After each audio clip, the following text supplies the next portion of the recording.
The Republicans have attracted support because of certain key principles that have guided the party down the years. The government has no business interfering with a privately owned business. Raynard Jackson owns a large consultancy firm in Washington, D.C. He's also African American and a registered Republican. He says he's voted that way for the past 20 years because of the party's view that entrepreneurs like him, and not government, should set the rules of business.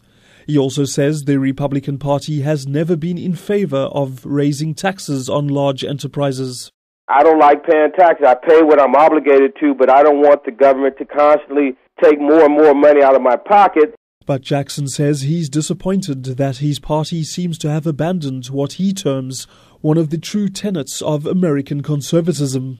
Under George Bush, the federal spending has increased more than under Bill Clinton, if you can imagine that.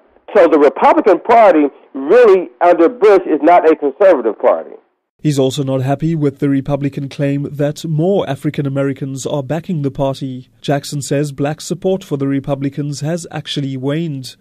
This, he maintains, is despite the fact that many African Americans support traditional Republican values. Blacks have consistently proven to be the most conservative group of people in the United States of America. Poll after poll has shown that the black community is the biggest group in the country that's, for example, pro-life and anti-homosexuality. The Republican Party points out that it's helping black churches provide health care to the poor, for example, and to counsel against gang violence. Jackson still says the party has not done enough for black communities. He also says it's haunted by events in New Orleans in 2005, when Hurricane Katrina killed about 1,800 people, mainly blacks. The Bush administration was accused of doing little to help them. Jackson says events such as this have driven some black Republicans away from the party. For the record, despite being Republican, I voted for Obama during the primary, and unless he gives me a reason not to, will vote for him during the general election. But I have a lot of friends in the Republican Party, black, who are not only supporting McCain, they are viciously attacking Barack Obama.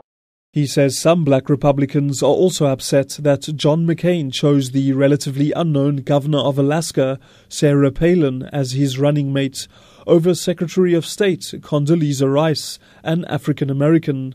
But he's not one of them. I can't think of any one person who could really help this ticket. The Republican brand is damaged, and the party needs to be blown up and then put back together. Republicans, though, insist there's nothing wrong with their party and say it offers the best policies for all Americans, including blacks. But Jackson is adamant he'll vote for Obama come November. How does he explain what many would see as his political betrayal, given his continued support for many Republican policies? Every so often in life, there's an opportunity for you to do something that's going to transform your community, your society, and possibly the world. I disagree with Obama on probably 50, 60, 70% on issue.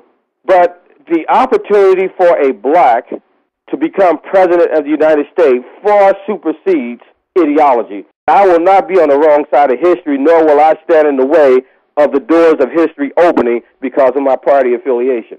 For this particular election, says Jackson, he's a black person first and a conservative second. And he's not bothered at all by critics who say most African Americans will support Obama simply because of the Democratic nominee's race.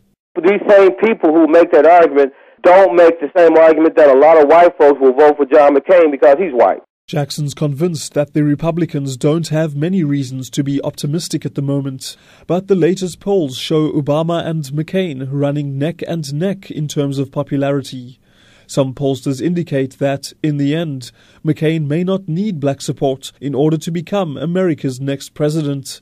For VOA Africa, I'm Darren Taylor in Washington.